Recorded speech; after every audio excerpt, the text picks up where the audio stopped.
Alam niyo ba yung painting na The Scream? Yung sumisigaw siya kasi parang pagod na siya sa buhay. Sa unang gabi ko sa Oslo, Norway, isa agad sa goals ko ang mapuntahan ng exact spot kung saan na-inspire ang pintor na gawin ang painting na yon. Pero dahil sabi sa Google Maps, 24 hours naman yung lugar na yon, unahin ko na munang libutin yung paligid ng hotel ko. After a 24-hour trip from Manila, I could have just stayed in bed for the night. Pero nasa ibang bansa ka na, gumala ka na, mamaya ka na matulog. Ano ka, matanda?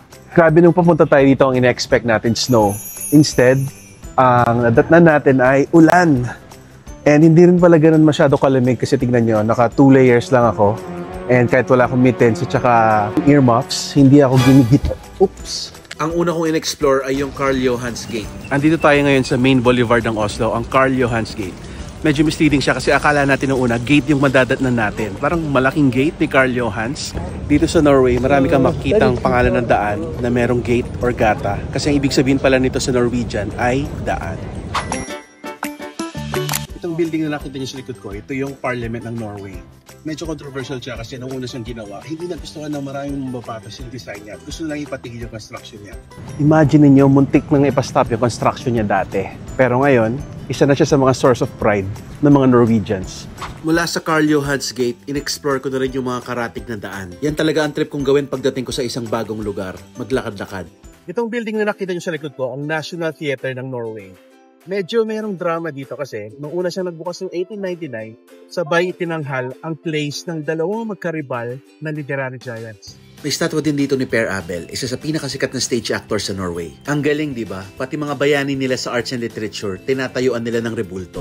So far, sa una nating gabi dito sa Oslo, enjoy naman tayo sa nakikita natin, enjoy tayo sa lugar, malinis, yung mga tao, mukhang okay naman.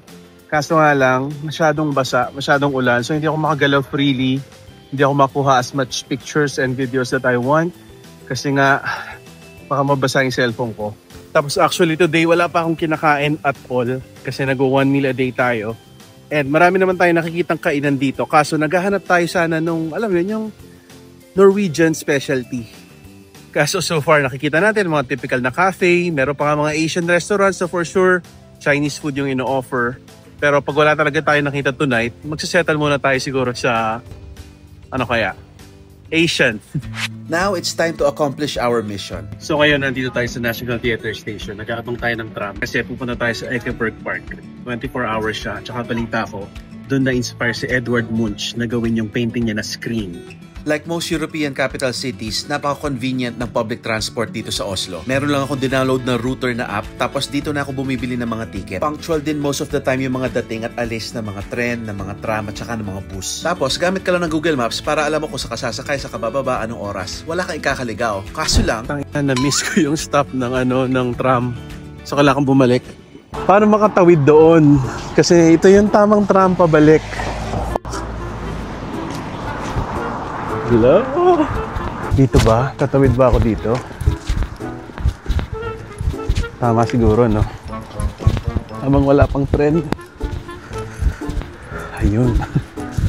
Pag ganyan, huwag magpanik. Okay, tapos mag-aantay tayo dito.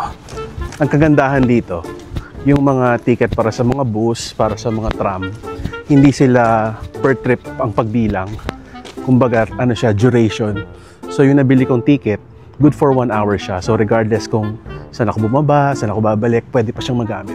Yan, ang kailangan ko sakyan yung 13 or yung 19. Yan, sakay tayo pabalik ng isang stop dun sa Ekeberg Park. hindi ba nakakamangha na kahit first night ko lang dito, nakakapag-commute na ako ng pabalik-balik sa mga lugar? Kasi maayos, may sistema. Sana someday sa Pilipinas din, no? O, edi nakarating. Ang Ekeberg Park ay isang art park sa taas ng Oslo. May sculptures na, may nature pa. 24 hours pero wala nang ilaw tsaka tao.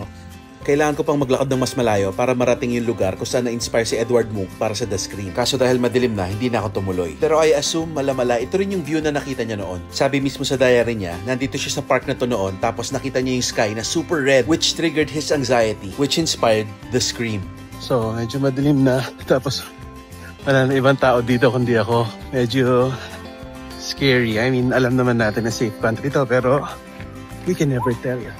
May mga bata ako narinig doon na naglalaro. So, mukhang safe naman talaga siya. Kaso, hindi masabi. Mari mamaya na dito. Serial killer, gano'n. So, sakay na lang tayo ulit ng tram pabalik dun sa kung nasan yung hotel natin.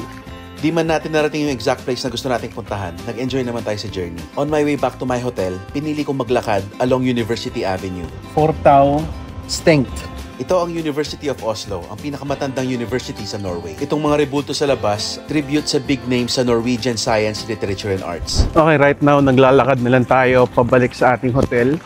Sana meron tayong madaanan na pwedeng pagkainan kasi gutom na ako. May mga fast food ako nakikita kaso parang ayoko mag fast food on my first night in Oslo. So magna 9 PM pa lang dito pero medyo deads na yung city. Hindi siya ganun ka-lively as other capital cities I've been to unless nasa maling neighborhood lang ako. May buhay pa naman kaso yun nga, hindi siya as bustling as I expected. Pero siguro dahil weekday, baka tuwing Friday sila party or tuwing weekend sila mas lively, I don't know. Pero okay naman, I still feel safe walking around at this hour. Kahit konti yung tao minsan sa iilang streets, medyo madilim yung iba pero parang okay pa rin. Tapos merong mga streets na dahil may barikada, hindi makakadaan yung mga sasakyan, so pwede siyang lakarin. So, lalakarin natin tong napakagandang street na to. First night pa lang, ang dami na nangyari. Ano kaya mangyayari sa day 2? Subscribe and keep watching.